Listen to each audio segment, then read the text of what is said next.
네, 한동훈 장관의 총선 출마설과 또 이준석 전 대표의 신당 창당설에 민심 어떻게 반응하고 있을까요? 여론조사 결과를 보면요.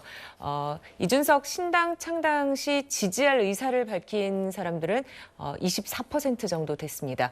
그리고 한동훈 장관에 대해서도 또 질문을 했는데요. 여당의 선거에 도움이 될 것이다라고 보는 사람들이 42%, 하지만 비슷하게 도움이 안 될 것이다라는 답변은 41%였습니다.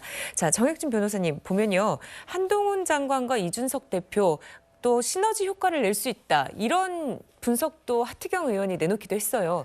저는 그 의견에는 동의하기가 좀 어렵고요. 네. 왜냐하면 이준석과 한동훈 이미지가 너무나 다르지 않습니까? 그다음에 사실은 이준석 전 대표 같은 경우에는 지금 윤석열 대통령을 최앞에서 그 공격하고 있는 사람 중에 하나인 거고, 한동훈 장관은 윤석열 정부를 지지하고 있는 가장 큰 버팀목 중에 하나가 아니겠습니까? 네. 그런데 어떻게 이 두 사람이 같이 있는 것이 조화를 이룰 수 있는 것인지, 그다음에 캐릭터 자체가 예를 들어서 이준석 전 대표하고 한동훈 장관은 띠동갑이에요. 12살 차이라고요. 네. 그런데도 불구하고 그 이준석 대표의 이미지는 올드한 이미지지 않습니까? 정치 오래 한, 어떻게 보면 나이만 젊지 뭐 모습도 그렇게 젊어 보이지 않고요. 제가 봤을 때에는. 그다음에 더 중요한 건 뭐냐면은 굉장히 그 오래 정치한 노회한 정치인 그런 이미지인데, 한동훈 장관의 그런 이미지하고는 다르다는 생각이 들고, 제일 중요한 건 뭐냐면은 둘 중에 하나가 다른 사람 밑으로 들어가야 되는 그런 모습이 보여져야 되는데,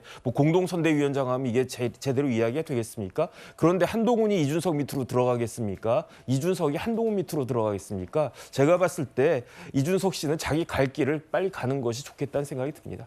네, 이준석 전 대표는요. 내일 대구에서 천하용인과 함께 또 토크 콘서트를 진행할 예정입니다. 대구를 찾는 거는 최근 2달 새 6번째인데요. 박상규 의원님, 대구에 공을 많이 들이고 있네요.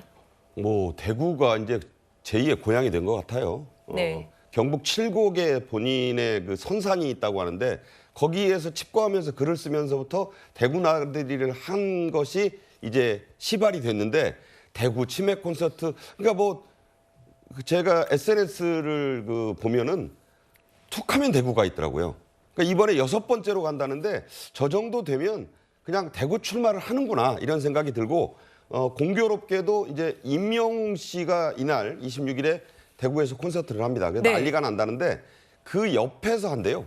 예. 그러니까 이것도 그냥 어쩌다 보니 그렇게 됐다고 하지만, 그 이준석 대표의 전략적 사고를 지금까지 보면은 임용 콘서트장 옆에서 하면 그냥 거기 떨어지는 낙수만 받아도요, 뭐 낙엽만 해도 어마어마할 거예요. 그러니까 천하용인과 함께 거기서 콘서트를 한다는 건 사실상 임용 콘서트 덕을 좀 보겠다는 건데, 대단한 또 인파를 거기서 보지 않겠습니까?